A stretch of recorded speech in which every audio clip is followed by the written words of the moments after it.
Seguimos con mucho más Twister Internacional 2025 desde Uruguay para toda Latinoamérica y nos vamos con la entrevista que realizó Marcel Lacet, periodista de espectáculos, al consagrado cineasta y director uruguayo Federico Lemos, que está a días nada más de estrenar su próximo documental denominado Emoción a cielo abierto. Mira. El teatro tiene una mística y una magia que en el momento que se va a abrir el telón hay un montón de historia que te pasa por arriba.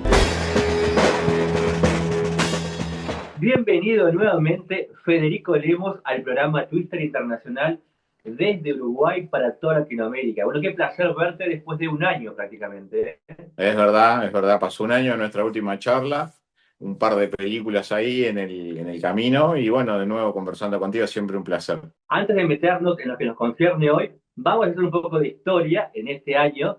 Lo último que estabas promocionando fue Jorge Valle, Entre el cielo y el infierno.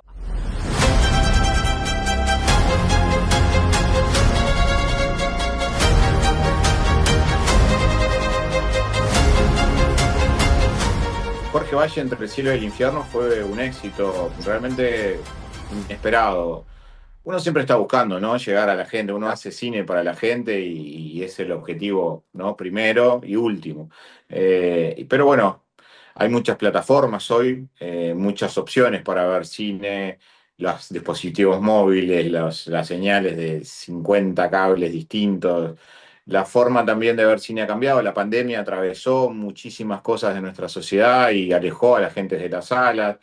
Te diré que Jorge Valle fue algo que atravesó a la sociedad, que tuvo muchísimo éxito, la película más vista de los últimos 10, 12 años del cine nacional.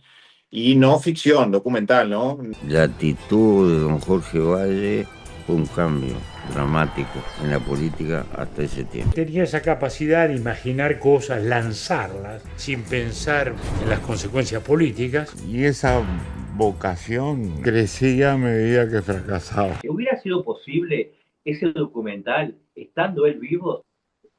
Bueno, por lo poco que hablé hablé mucho con su hijo, con Raúl Valle, que fue parte también del proyecto y del proceso y acompañó con material de archivo y con su testimonio.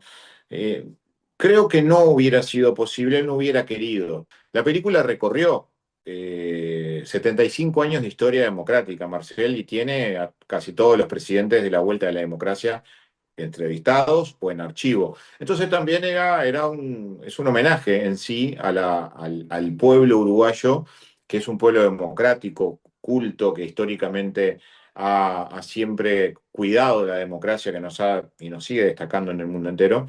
El secreto bancario era como pegarle a tu madre. Porque el Fondo Monetario nos pedía que devaluáramos. Tabaré Vázquez pidió el default en un error garrafal. Discutí con mis compañeros muy intensamente.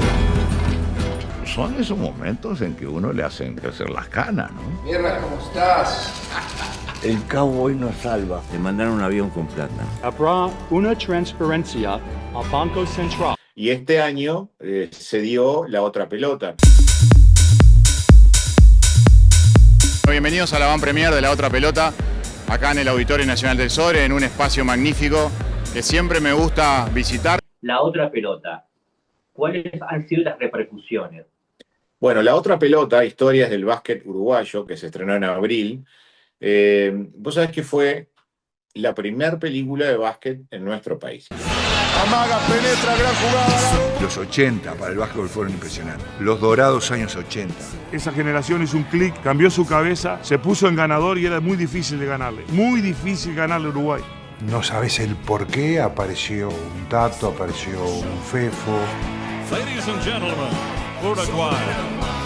Esa generación del 84 va a ser irrepetible. When we play from the selection, it's like all the Uruguayans are eyes on you. Y en un momento la gente empezó a gritar su nombre, ¿no? Americano y que te brille la bocha, negro. ¿No? El desafío de primera vez en Uruguay abordar una temática que nunca había sido abordada en el segundo deporte en popularidad. Estamos hablando 500.000 de uruguayos aproximadamente, de alguna manera están vinculados al básquetbol, lo practican, van a clubes. El litoral en nuestro país está abarrotado de canchas de básquetbol. Se juega más en el litoral que al fútbol, se juega más al básquetbol. Yo estuve a esto de no jugar el sudamericano que salimos campeones.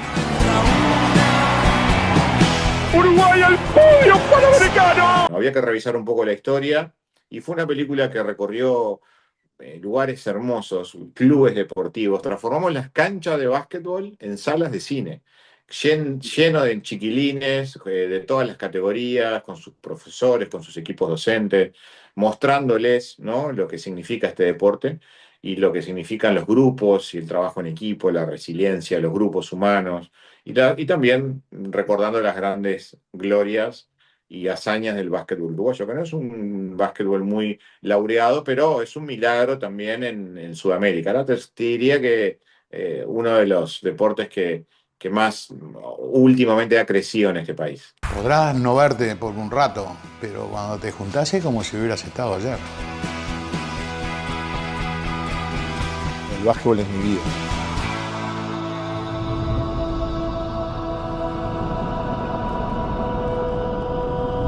Quédense por ahí, que ahora viene la segunda parte de esta entrevista en Twister Internacional.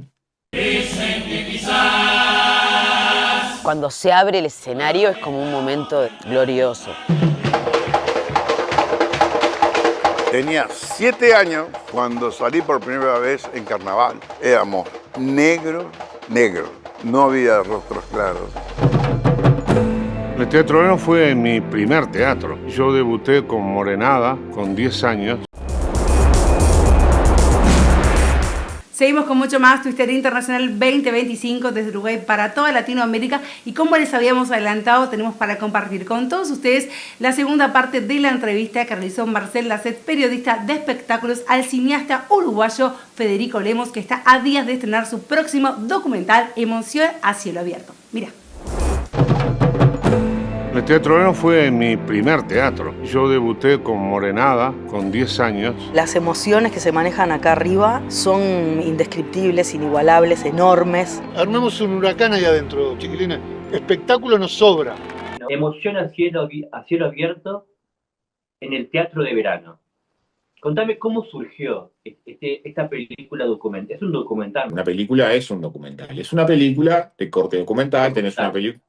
Es una película documental. Es importante darle ese lugar, porque vos fíjate, hoy te hablaba de las últimas películas más vistas en Uruguay son documentales. En Netflix, en HBO, en Hulu, en Amazon, decenas de series documentales de pilotos, de cantantes, de artistas, de asesinos seriales. El género documental está hoy más fuerte que nunca. Y es una forma de hacer cine. Y la gente lo recibe, lo abraza y lo comparte y lo va a ver. Por eso la decisión de estrenar en el Teatro de Verano. Imagínate qué desafío llevar una película documental a un teatro que tiene hoy una capacidad de 5.000 personas. 5.000. Muchísima gente. El Teatro de Verano y la lluvia se llevan bien. No se apaga el fuego con la lluvia acá. En el Teatro de Verano siempre hay riesgo de lluvia. Acá hubo show con lluvia, con invierno, con todo. Sí, por suerte. ¿Cómo no hacer una película del teatro en sus 80 años con tantas historias que ahí han pasado? ¿Cómo no hacer una revisión y tratar de acercar la cantidad de historias que ahí existen? Ahí Marcel parte de la decisión primera, ¿no? La de intentar seguir construyendo o reconstruyendo o preservando nuestra memoria emotiva, la historia de nuestro país a partir de la música, del deporte, de la cultura, con muchas personalidades que nos han hecho felices, que han aportado mucho a quienes somos como sociedad, y me parece que era necesario trabajar en esos lugares. Para mí el Teatro de Verano es del carnaval. Lo compartimos, pero esto es de carnaval. Y yo digo que este es el templo del rock and roll. Terminar con esta idea de que Teatro de Verano es carnaval. Este lugar ayudó a un vacío que había y no había dónde tocar. Era un Montevideo complicado, no había muchos lugares para tocar, no había perspectivas y nadie se imaginaba crecer mucho. Esos primeros años del rock uruguayo. Los distintos géneros que han pasado tienen un sentido de propiedad, digamos, del lugar, y lo sienten como propio. El género carnaval y lo que es murga, el hubo, los parodistas, todo lo que pasa durante esos 2-3 meses de verano, bueno, es muy fuerte y es muy poderoso. Yo no tengo la cifra exacta, pero 500.000 de uruguayos pasan por ahí a ver carnaval entre enero y febrero. Después hay miles de personas que van a ver rock, porque hay un montón de bandas que han tocado ahí, que han debutado ahí, como La Vela Puerca, como No Te Va a Gustar, shows magníficos del Cuarteto y otras bandas. Yo me acuerdo haber visto ahí a Paul Simon con Olodum, por ejemplo, que habían tocado hacía unos meses en Central Park para 1 millón de personas, y fue un espectáculo maravilloso. Y otros tantos que podríamos estar horas hablando, Nora Jones, yo qué sé, Gilberto, Daniela Mercury. Yo creo que la competencia debería estar siempre detrás del aporte artístico. La gente quiere que se exija, que se quiten puntos. El curado todo bien, no entiende el swing, pero nada, llevémosle los puntos. En principio me viene como el lado oscuro del templo de Momo. Para la lírica, para el género lírico, Sí, señor. de carnaval, rock, también hay representantes de ese género en tantos años. Lo que hay es no hay representantes específicos, pero sí hay una revisión. Claro, lo que hay es un raconto histórico que muestra cómo comienza, cómo se arma ese espacio, que era un tablado. El Teatro de Verano al principio era un tablado, no había gradas, era un escenario móvil. Y sí, se hizo para la lírica, se hizo para eventos benéficos de recaudación, tenía otra connotación, y después fue transformándose a lo largo de los años. Sufrió 4 reformas arquitectónicas. Está la mano de Dieste, ¿verdad? En el Teatro de Verano, esa cúpula. Hay un montón de cosas lindas y de sorpresas que yo estoy muy contento de compartirlas con la película, y mucho más contento y feliz de poder estrenarla en el teatro, más allá del desafío que implica, de los nervios, de las noches sin dormir y de la cantidad de cosas que hay que atender y ¿no? Los detalles, que son un montón. El rock nacional se apoderaba de este ambiente. Te daba ese aval de decir, oh, son una banda consagrada porque tocan en el Teatro de Verano. Una marca de fuego. La majestuosidad de esto, ¿no? Porque esto es una catedral de la cultura. Este escenario es como muy abierto a todos los estilos musicales. A mí me gusta definirlo como un teatro de cercanías. Aparte de Montevideo, ¿sabes qué, Marcel? Es una ciudad que late distinto con la cultura, y eso también lo quiero destacar, y es un poco también a lo que apuntamos con este evento. Creo que desde que tengo uso de razón fui creciendo y me acompañó en varias etapas de mi vida.